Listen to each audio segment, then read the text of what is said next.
The Labyrinth by ACH Smith. Chapter 7. The Meaning of Life. Sarah joined Hoggle on the top rung of the ladder, gratefully clutching the side of the open hatchway. It felt like firm land after a voyage at sea. They were looking at a garden where birds were singing. It was surrounded by well-trimmed hedges, box hedges, she thought, and indeed they ran so straight, with neatly cut openings in them, and turned such precise right angles, and the lawn was so flat and tidy, that the garden was like a green box, with the blue sky for a lid. But that was not why they were called box hedges, was it? It was a rather formal garden, with carefully positioned stone monuments. On the stones were runic carvings and a few faces. More of those phony warnings, Sarah decided, preparing herself for gloomy predictions. The hatchway through which they had emerged was itself the top of a large ornamental urn set atop a marble table. What a ridiculous arrangement, Sarah reflected, as they clambered out of the urn and stepped down to the lawn. Nothing was what it seemed to be. It was like a language in which all the words were the same as your own, but where they meant something quite different from what you were used to. From now on, she would take nothing at its face value. She looked with suspicion at the urn, and then down at the grass. She stepped carefully. It could turn out to be the top of someone's head. Hoggle spread his hands. "Here we are, then. You're on your own from here." "What?" "This is as far as I go." You "Said I didn't promise nothing."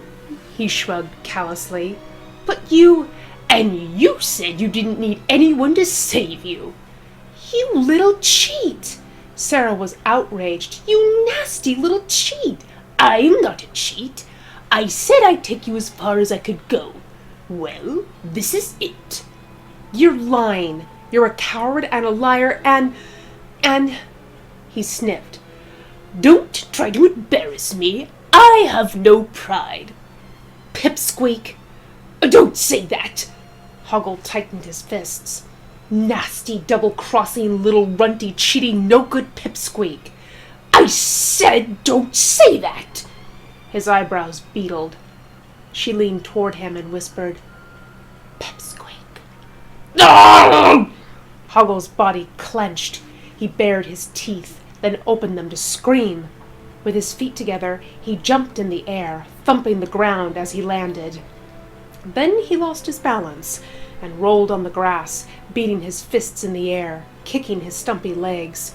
His voice alternated between a growl and a scream. "It was you insisted on going on. I said I'd get you out, but oh no, you're so clever. You knew better, didn't you? Ah! Well, now you're on your own, and good luck to you, and good riddance."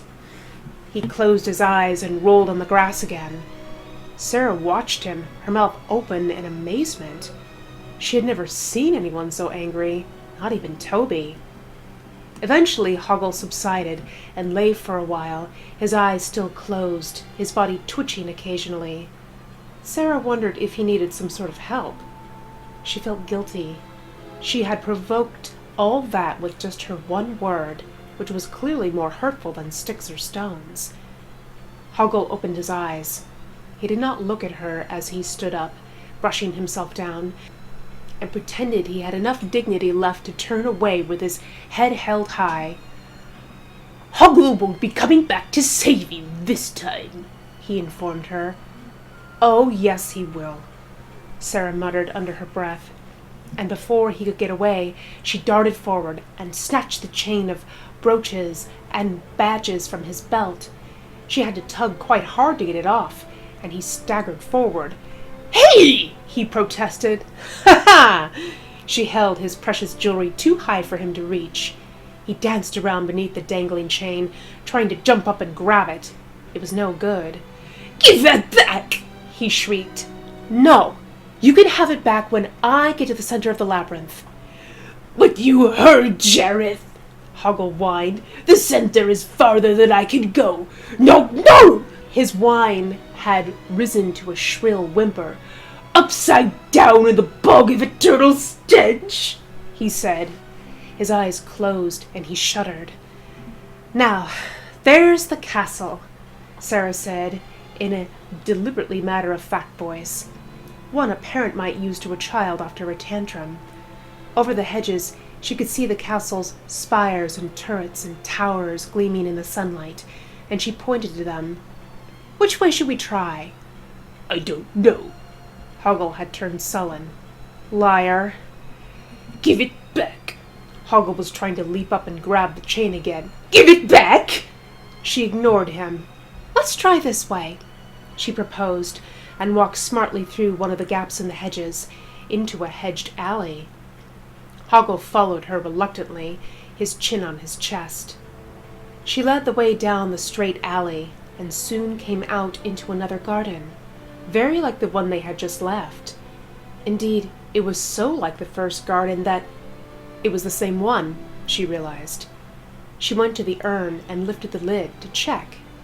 Yes, there was the ladder leading down. She frowned. "Isn't this the place we just came from?" Hoggle was paying no attention to anything but his string of baubles. You... He leapt, but could get no more than half an inch off the ground. "Give it back!" he bellowed. "I'm sure it's the same place." Sarah stared at the hedges and decided to try another gap. "Come on," she said to Hoggle. "Let's try down here." He trotted miserably after her. Again the alleyway ran geometrically straight, at a right angle to the hedge bordering the garden, and again, within a few strides, they emerged into a garden so very like... Sarah groaned. Oh no! They had come out through a gap directly facing the one they had entered. "Give me my things!" Hoggle was trying on a tone of menace. It was easy to ignore. "Come on," Sarah said, undaunted, and tried a different gap. The result was the same as before. They were facing the gap they had entered, and Hoggle was watching nothing but his jewelry. Sarah scratched her head. "I don't believe it," she muttered, and looked around the garden. "Which one haven't we tried?" Hoggle pointed at a gap. "Well, let's try that one then."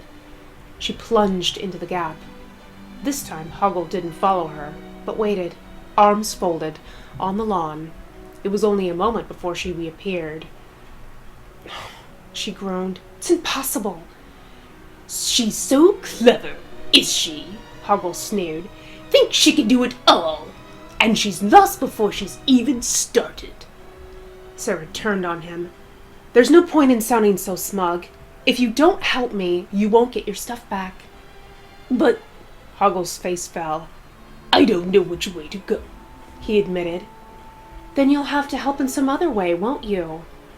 "Them is my rightful property," Hoggle complained. It's not fair." "No, it isn't," Sarah conceded. She found herself smiling, and it took her a moment to realize why. Then she saw it, like a conundrum that would never fool her again. Nothing was fair. If you expected fairness, you would be forever disappointed. She turned a broad grin upon Hoggle. "That's the way it is." At that moment, she spotted a curious robed figure strolling across the lawn, apparently deep in thought. Where had he come from? He was an old man, with a long white mustache and white eyebrows, but the most striking thing about him was his hat, which was topped with the head of a bird with a sharp beak and eyes that were darting glances everywhere. "Excuse me?" Sarah called, running across the lawn after the old man. With his slow stride, furrowed brow, bent head, and hands clasped behind his back, he appeared very wise. Surely he could be of more help to her than the runty pipsqueak she had had to rely upon until now. He was sitting gravely down on a garden bench as she approached. "Please," she said, "can you help me?" The wise man didn't really register Sarah's presence. It was true he had raised his face toward her, but only as one might gaze at a tree, a fly, or a cloud while lost in thought. Rather than her, he seemed to be seeing a far horizon beyond her, so far beyond that few mortals had ever scanned it. The depth and range of his thinking was clearly vast, whatever the subject of his thoughts might be. He was probably pondering deeply upon some problem that Sarah had never even imagined. Was it mathematical, she wondered? Like a square root of -2? Or philosophical, like the meaning of the meaning, perhaps? But no, those were things she'd at least try to imagine when she had had to read about them. Those great eyes gazing right through her were more likely preoccupied with some question of physics, or biochemistry, or linguistics, or all of that at once and more. "Please?" she repeated timidly. The bird's head on the wise man's hat suddenly spoke. "Go away! Can't you see he's thinking?" The wise man slowly raised a finger and rolled his eyes up toward the bird and spoke. "Shh," he said. Sarah closed her mouth apologetically. She stood aside and waited.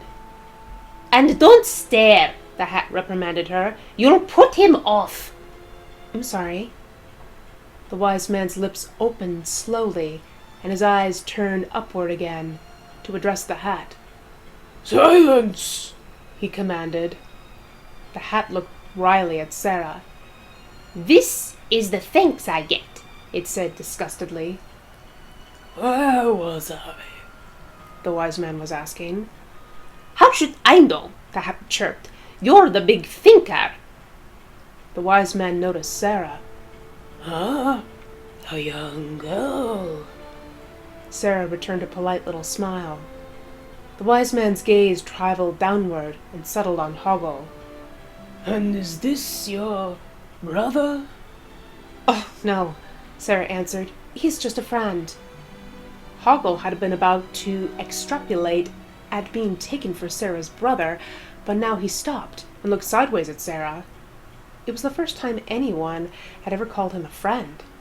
He frowned. The wise man took a long breath. "What can I do for you?" he asked Sarah. "Please," Sarah said, feeling shy and a little confused to be conversing with an ancient sage about what must seem to him so trivial a matter. "Can you tell me...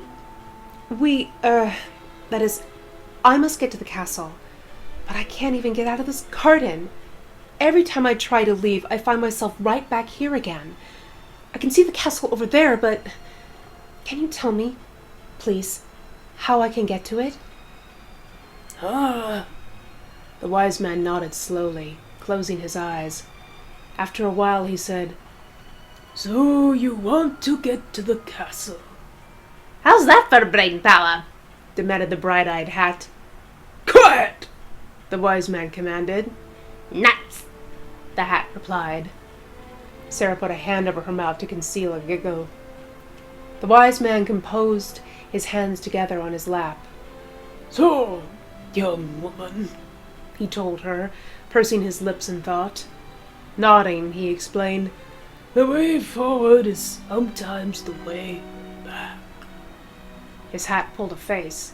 "Will you listen to this crap?" The wise man was glaring upward and clenching his fingers. He cleared his throat. "And sometimes," he continued, gazing earnestly at Sarah again, "the way backward." "Is the way forward," the hat interrupted. "Can you believe it? I ask you." "Will you be quiet?" the wise man ordered his hat profoundly. He looked again at Sarah. "Quite often, young lady, it seems we're not getting anywhere, when in fact we are." Sarah looked disparagingly around the garden. "Well, I'm certainly not getting anywhere at the moment." "Join the club," said the hat. "Perhaps," the wise man said. "perhaps it only seems like that. All is not always what It appeared that he was drifting off into a reverie on the nature of good and evil, possibly, or four-dimensional calculus, and he only just made it to the end of his sentence. It seems... The hat peered down over the wise man's forehead, then looked perkily up at Sarah and Hoggle. I think that's your lot, The hat said. the sum total of earthly wisdom strewn at your feet for the asking. Please leave a contribution in the box. Sarah noticed for the first time that the wise man had absent-mindedly drawn a collection box with a slot from the folds of his robe, and now was sitting, quite abstracted in contemplation, with the box on his knee. As she looked at it, he gave it a discreet little shake. What was she to do? She hesitated, then had the idea of donating one of the bangles from Hoggle's string, which she was still holding. He read her mind. Don't you dare! Hoggle barked. Them's mine! Sarah paused, and finally slid her mother's costume ring off her finger. Hoggle watched her drop it into the collecting box and looked green. He thought he was going to get that, too. Thank you so kindly, The hat said, sounding like a fairground barker. Move along, please. As they walked away across the garden, Hoggle said, You didn't have to give that away. He didn't tell you nothing. Well, Sarah said reflectively, he said something about the way forward being sometimes the way backward. We haven't gotten anywhere so far trying to go out forward. So why don't we try walking out backward? It might work. Hoggle's expression was skeptical, but he humored her by doing as she suggested. They walked backward through the gap in the hedge from which Sarah had last emerged, and the garden remained in peaceful silence, decorated with birdsong. The hat was watching where they had gone. When they did not return, it chirped, Well, what do you know? They took your dice. The wise man said, having dozed off after so much mental trivial. His hat cocked an eye down at him. It's so stimulating being your hat. The wise man concurred.